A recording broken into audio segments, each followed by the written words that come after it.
c'est un vrai travail à la chaîne que de contenter tous les lecteurs. Oui, non, c'est pas vraiment un travail à la chaîne, c'est quand même une rencontre individuelle à chaque fois. Mais c'est vrai que quand les lecteurs attendent dehors et qu'il fait froid, préférable quand même de pas faire attendre trop longtemps les gens dans le froid. Alors Marc Lévy, de quoi parle cette suite? Oui, c'est effectivement une suite. Elle parle de la continuité de cette rencontre entre une archéologue et un astrophysicien.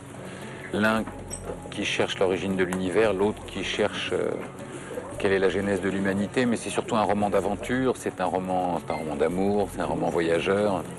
C'est un roman, c'est un roman en couleur où les personnages parcourent des milliers et des milliers de kilomètres à la recherche d'une énigme qui va finalement peut-être les rapprocher l'un de l'autre.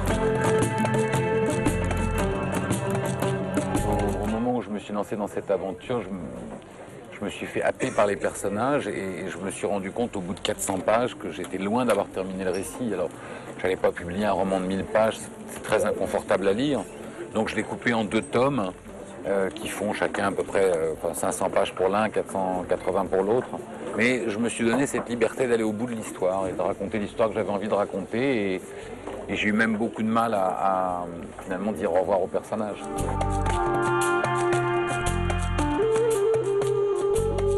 J'ai parcouru moi-même des milliers de kilomètres pour écrire ce roman, visité quantité de lieux. Et la part de documentation, elle est considérable. D'ailleurs, je pense même l'an prochain publier cette documentation. Parce qu'autour de la fiction du roman, tous les lieux existent et toutes les choses dont je parle existent. On pense aussi à La Nuit des Temps de Barjavel en lisant votre livre. Ce serait un grand honneur parce que ça a été un roman culte pour moi dans mon adolescence et dans ma vie de jeune homme.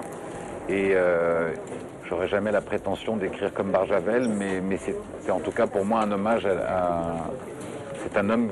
Je crois que je n'écrirais pas aujourd'hui si je n'avais pas rencontré son écriture.